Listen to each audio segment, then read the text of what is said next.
6.5b, operations with radicals. This is a continuation of 6.5a. It's a lot of the same stuff. When we do number one, simplify, we're basically trying to add like terms, and those radicals act like terms. I see these are all like terms. 3 radical 5 minus 3 radical 5 minus 3 radical 5. Well, 3 minus 3, that's going to cancel out. And so I'm going to have minus 3 radical 5. And then there's this one just kind of hanging out. It's different. Don't put it with the 5s.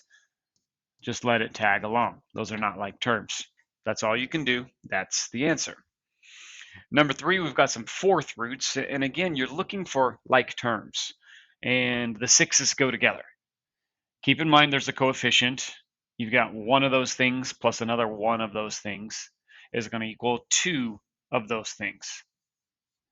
2 times the fourth root of 6. And then this other thing is not a like term. So we're just going to stick it on there. Do not add 6 plus 3 and get 9 because they're not like terms. Number 5. I don't like this negative here. We would need to deal with that some other way. I'm not really concerned with dealing with that negative. Do you see any other negatives on the page anywhere, even the even problems?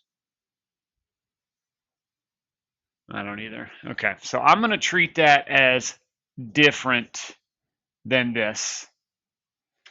Okay, so the negative 2 root 3, or third root of 2, plus 2 third root of 2 are going to cancel out, leaving me with just whatever this is. Okay, so we won't really see any more negatives, or I hope not. I don't care to deal with that.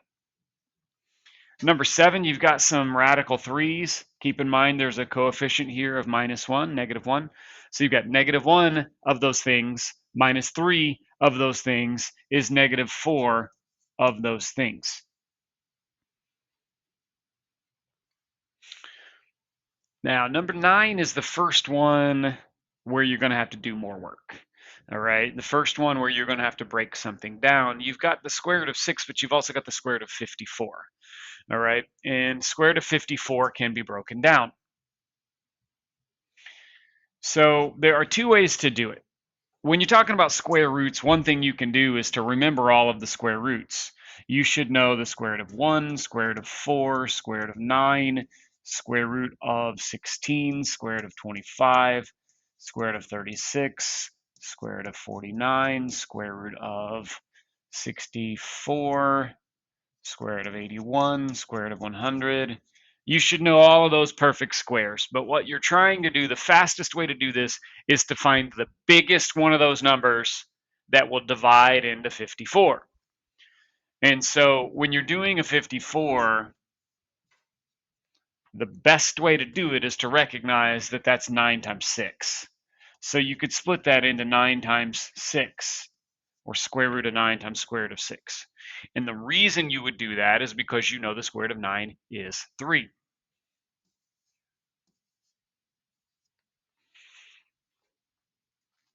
All right, so that square root of 54 turns into 3 times the square root of 6. Now be very careful. I noticed a couple of you kind of messed this up yesterday and missed the fact that there was this 3 right here also. So make sure you get that 3 in there. That 3 is there, and then we just put an extra 3 in there, and you're going to have to multiply that 3 times 3 and get 9. That's 9 radical 6. Now we still also have this 2 radical 6. But now we can see like terms, and we can combine those like terms. 2 plus 9 is 11. So 11 radical 6 is the simplified answer. Now, I showed you the fastest way, but sometimes the numbers are harder and sometimes you can't see how to break it down. And I want to remind you of the other way that I showed you how to do this. If you had 54 and you said, well, I can divide 54 by 2, and that's 27. Use a calculator if you need to. I can divide that by 3, and that's 9. Divide by 3, and that's 3. You want all prime numbers is what you want, like 2s and 3s and 5s and 7s. You want all prime numbers. But that, I've got a 2 and then 1, 2, 3 3s. So 2 times 3 to the third, we would be doing the square root of that. That's 54, square root of 54. And so I know this is a longer process, but this is good for some of the harder problems that you can't do in your head. We're doing a square root, so that's a root 2. And you say, well, 2 goes into 1. No, it doesn't, so I know that 2 has to stay inside. 2 goes into 3 one time with 1 left over. And so what you've got there inside the radical, 2 times 3 is 6. You've got 3 radical 6 right there. And so that's what I put right here.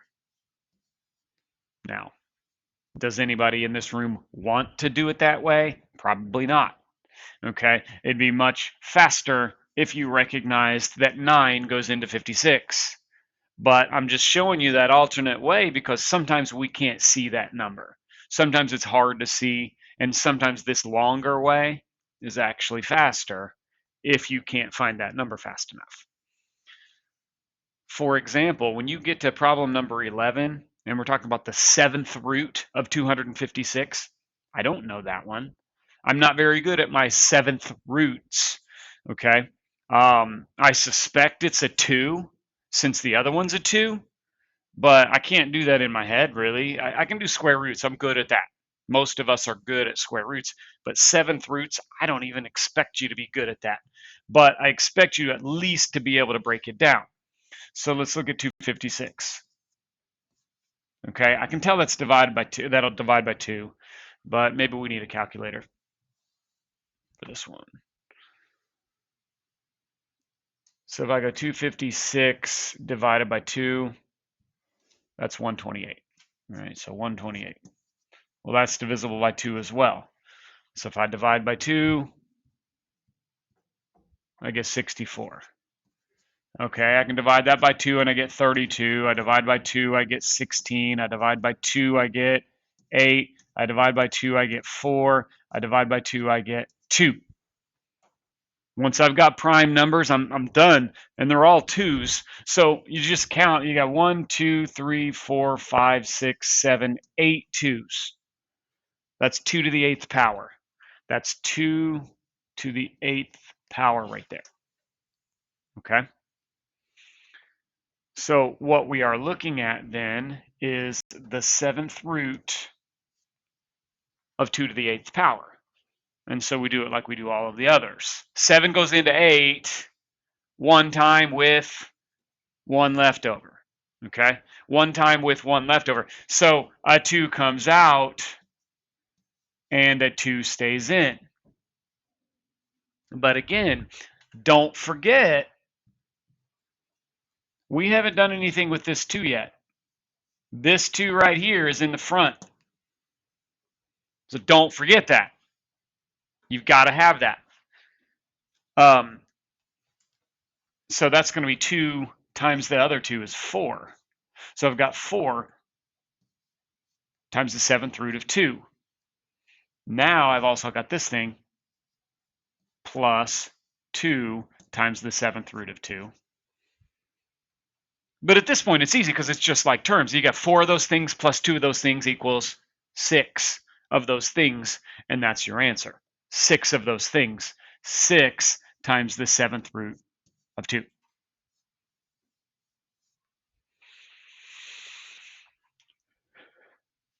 All right, so number 13, I'm going to need to break down that 162.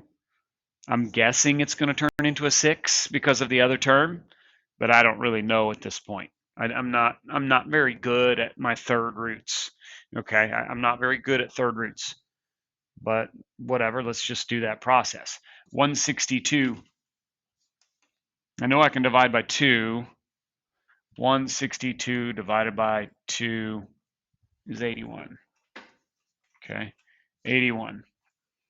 Now, Everybody knows that you can divide that by 9, but I don't want to use 9. I only want to use prime numbers. Okay, so use prime numbers here, like 3. 81 divided by 3 is 27.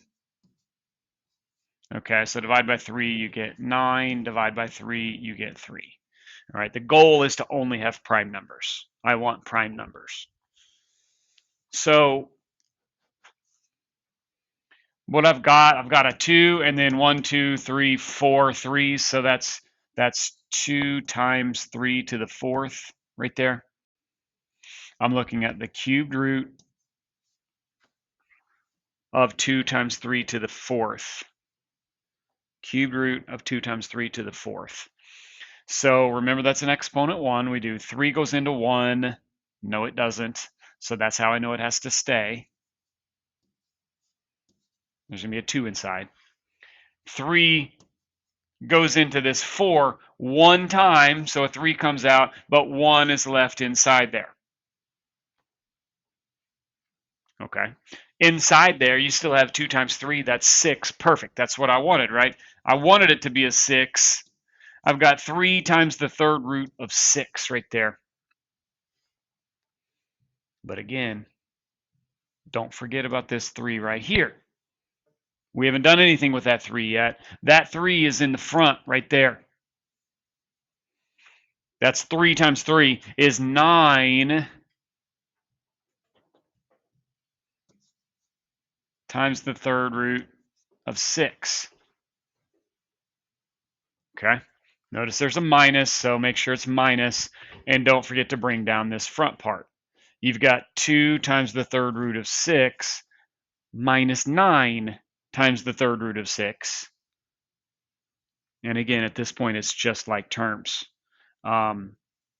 So 2 minus 9 is negative 7. We've got negative 7 times the third root of 6.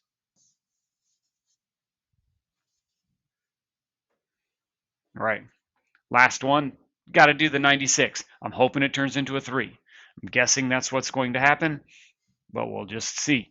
96. I can divide by 2, and that's 48. I can divide that by 2, and that's 24. Divide by 2, I get 12. Divide by 2, I get 6. Divide by 2, I get 3.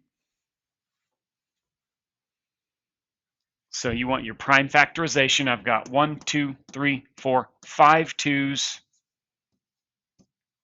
and a 3. Okay. So 5 2s, that's perfect because I'm doing a 5th root. I've got a 5th root of 2 to the 5th. So 5 goes into 5 one time. And so one of those 2s come out. 5 goes into 1. No, it doesn't. So that has to stay in. There's going to be a 3 inside there. Okay, now again, same deal. We got a 2. We got that 2 outside, but don't forget about this 2. We haven't even looked at this 2 yet. That 2 is going to be right there. So don't forget about that. So that's 2 times 2 is 4. We've got 4 times the 5th root of 3 now. Don't forget your minus. That's going to be minus. And don't forget to carry this down. You got negative 5th root of 3 minus 4 times the 5th root of 3. So keep in mind, we have a coefficient 1, or negative 1 actually, and it's negative 1 of those things minus 4 of those things is negative 5 of those things. Negative 5 times the 5th root of 3 is your answer.